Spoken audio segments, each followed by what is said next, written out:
Olá, eu sou Miguel Cavalcante e essa é a BeefPoint TV, com um resumo das principais notícias do mercado pecuário, hoje, quarta-feira, 14 de dezembro de 2011. A principal notícia que a gente publicou hoje, que a gente deu mais destaque, é a notícia dos Estados Unidos, que o consumidor lá está buscando uma carne de mais alta qualidade, né? A gente tem visto isso acontecer em várias frentes. A notícia de hoje é de um executivo da JBS nos Estados Unidos, comentando no informativo do Certified Angus Beef, que é uma marca de carne Angus, é a principal marca de carne nos Estados Unidos. Relacionada a essa notícia também, muito recentemente a gente publicou uma notícia de que o Walmart agora, que é a principal rede de varejo dos Estados Unidos, é o maior varejista do mundo, né? E trabalha sempre com produtos de baixo preço, né? De baixo custo, tem descontos muito grandes, começou a vender também carne Choice, que é uma carne de mais alta qualidade nos Estados Unidos. Segundo o padrão de classificação de carcaça, o Choice é o melhor padrão, abaixo apenas do Prime, né? O Walmart, que é uma rede de desconto, uma rede de preços baixos, não vendia Choice. Agora vendendo Choice, que tem um volume muito grande de carne, né? Isso está mudando o mercado de carne nos Estados Unidos, mudando da seguinte forma: a diferença de preço da carne Choice, que é de mais alta qualidade, comparada com o preço da carne Select, essa diferença está aumentando, né? A diferença está ficando cada vez maior devido a essas novas mudanças, a esses varejistas procurando vender mais carne de qualidade. Isso é uma das coisas interessantes, porque isso está acontecendo mesmo num mercado em que a economia está em crise. Os Estados Unidos está passando por um momento de crise e mesmo assim há uma demanda intensa, uma demanda crescente por carne de qualidade. Na semana passada eu tive presente no evento nos Estados Unidos, que um dos grandes temas desse evento foi a questão de marcas de carne de qualidade. A gente vai abordar isso com bem mais detalhes nas próximas semanas aqui no BeefPoint. Acompanhe, né? Outra notícia de hoje: o Marfrig está deixando de participar, está saindo do grupo de trabalho da pecuária sustentável, o GTPS.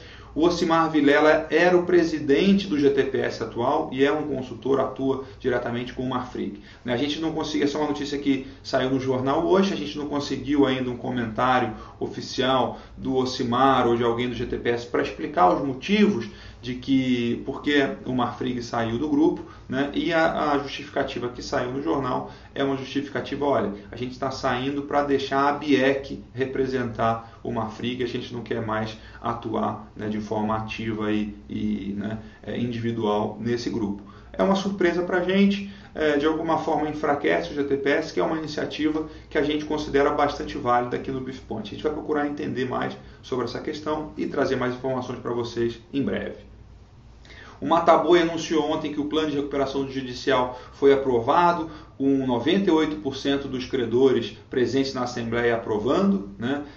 Eles têm um total de 3.215 credores, entre pecuaristas, empregados, bancos, e tem 240 milhões de reais em créditos, né, a receber esses credores.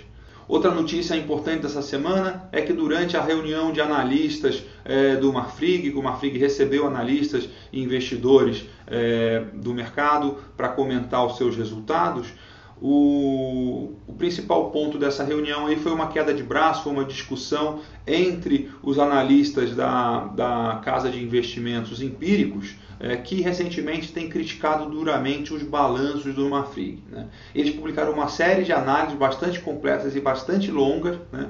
A gente inclusive vai fazer um resumo, uma análise desse material publicado aí pela Empíricos para entender mais quais são as críticas em relação ao balanço do Marfrig, né? Isso é uma notícia importante. CNA, na figura do Antenor Nogueira, que é o presidente do Fórum Permanente de Pecuária de Corte, está recomendando cautela ao pecuarista em 2012, em especial devido à instabilidade, volatilidade e possibilidade de crise econômica mundial em 2012, né? Esse é um tema aí interessante, porque a gente está acompanhando bastante a questão da Europa, da Grécia, de como que isso vai afetar o mercado mundial. No caso da carne bovina, no caso das commodities, eu acredito que o principal item a se monitorar nesse período de crise é entender o que está acontecendo na China. O grande motor da economia mundial hoje é a China, o grande motor da demanda de commodities, da demanda de carne também está muito mais relacionado com o potencial de consumo, o potencial econômico da China do que a crise na Europa.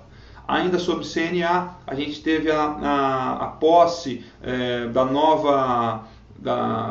do novo mandato da Cátia Abreu como presidente da CNA, e ela, nessa posse, ela colocou como os temas principais aí, preocupações dela daqui para frente, o novo Código Florestal, a política agrícola e monitorar e acompanhar os impactos da crise mundial no mercado de alimentos, no agro brasileiro.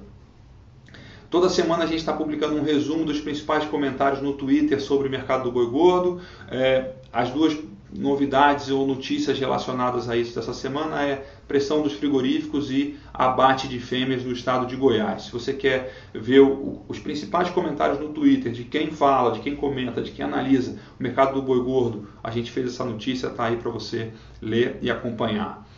Outra notícia interessante de frigorífico é o Frialto anunciando a reabertura de uma unidade deles no município de Nova Canaã do Norte, no Mato Grosso. A gente recebeu essa notícia ontem e está divulgando isso. Isso é um informativo do próprio grupo Frialto.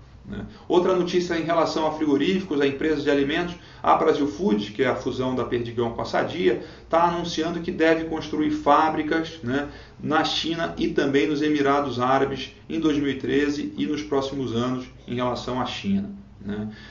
Em relação ao mercado internacional, Índia, o USDA, que é o Departamento de Agricultura americano, está estimando uma exportação de carne bovina em 2012 16% maior do que em 2011. A Índia, que não tinha uma presença marcante no mercado mundial da carne bovina nos últimos anos, agora com o crescimento do rebanho de búfalos, com o crescimento do abate de búfalos, da produção de carne de búfalo, eles já estão entre os 4 maiores exportadores de carne do mundo e em 2012 devem ser o 3º maior, atrás apenas de Brasil e Austrália e na frente dos Estados Unidos. Ainda notícia sobre a Austrália, o JBS, que tem operação, tem frigorífico e tem confinamento na Austrália, anunciou que obteve a certificação Global Gap para seus confinamentos na Austrália.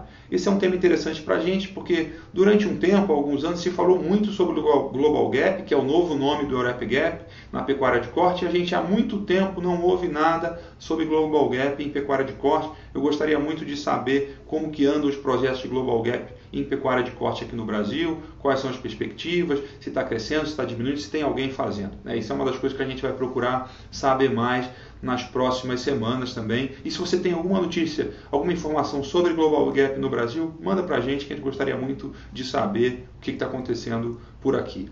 Esse é o resumo das principais notícias do mercado pecuário em 14 de dezembro de 2011, quarta-feira. Eu sou o Miguel Cavalcante e esse é a Beef Point TV. Um grande abraço e até a próxima.